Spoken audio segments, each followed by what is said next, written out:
Miracle ಅಂತಲೇ ತಿಳ್ಕೊಳ್ಳಿದ್ನ. ಅಡಿಕೆ ಏನಿದ್ರು ಆಳೆ ಹತ್ರ ಹೋದ್ಮೇಲೆ ಅಡಿಕೆ ಬಿಡ್ತವೆ ಅಂತ ಅನ್ಕೋತೀವಿ.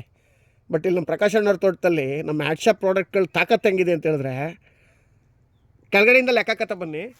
ನೋಡ್ಬೋದು ಇಲ್ಲಿ 1 2 3 4 5 6 7 8ನೇ ಗಿಣ್ಣಿಗೆ ಗೊನೆ ಕಡ್ದಿದೆ. ಮತ್ತೆ ಹೇಗೆ 4 ರಿಂದ 5 kg ಗೊನೆ ಬರುತ್ತೆ, ಜಾಸ್ತಿನೇ ಬರುತ್ತೆ. ಅದಾದಮೇಲೆ 9ನೇ ಗಿಣ್ಣು ಆಯಿತಾ.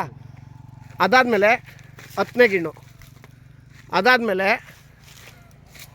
11ನೇ ಗಿಣ್ಣು, ಅದಾದಮೇಲೆ 12ನೇ ಗಿಣ್ಣು, ಅದಾದಮೇಲೆ 13ನೇ ಗಿಣ್ಣು, ಅದಾದಮೇಲೆ ಆ ಕಡೆದೊಂದಿದೆ 14ನೇ ಗಿಣ್ಣು.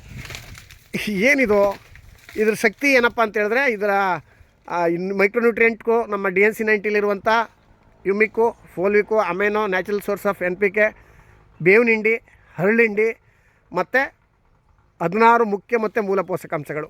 ಬೋರಾನ್ ಇದೆ, ಜಿಂಕ್ ಇದೆ, ಮೆಗ್ನೀಷಿಯಮ್ ಇದೆ, ಮ್ಯಾಂಗನೀಸ್ ಇದೆ, ಸತು ಇದೆ, ಸಲ್ಫೇಟ್ ಇದೆ. It's A miracle formulation for plant ಅಂತ ಹೇಳ್ತೀವಿ. It's A treasure of natural minerals ಅಂತ ಹೇಳ್ತೀವಿ DNC 90ನ. ಅದರ ಪ್ರತಿಫಲ ಇವತ್ತು 7ನೇ 6ನೇ ಗಣಕೆಯಿಂದ ಸ್ಟಾರ್ಟಾಗಿ 10ನೇ ಗಣಕೆ ತನಕ ಇವತ್ತು ಸಂಪದ್ಭರಿತವಾಗಿ ಒಂಬಾಳೆ ಕಡ್ದು ಇವತ್ತು ಕಾಯಿ ನಿಂತಿದೆ ಅಂತ ಹೇಳಿದ್ರೆ, ಹ್ಯಾಡ್ಶಾಪ್ ಪ್ರಾಡಕ್ಟ್ಗೆ ಇದಕ್ಕಿಂತ ಉದಾಹರಣೆ ಹೇಳಬೇಕಾಗಿಲ್ಲ. ಹ್ಯಾಡ್ಶಾಪ್ ಪ್ರಾಡಕ್ಟ್ ಎಷ್ಟು ದಕ್ಷತೆ ಆಗಿದೆ ಅಂತೇಳಿ ಇದಕ್ಕಿಂತ ಉದಾಹರಣೆ ಬೇಕಾಗಿಲ್ಲ ಸ್ನೇಹಿತರೆ. It's a very good testimony. ಇದನ್ನು ಕೂಡ ಯುಟಿಲೈಸ್ ಮಾಡ್ಕೊಳ್ಳಿ. Thank you.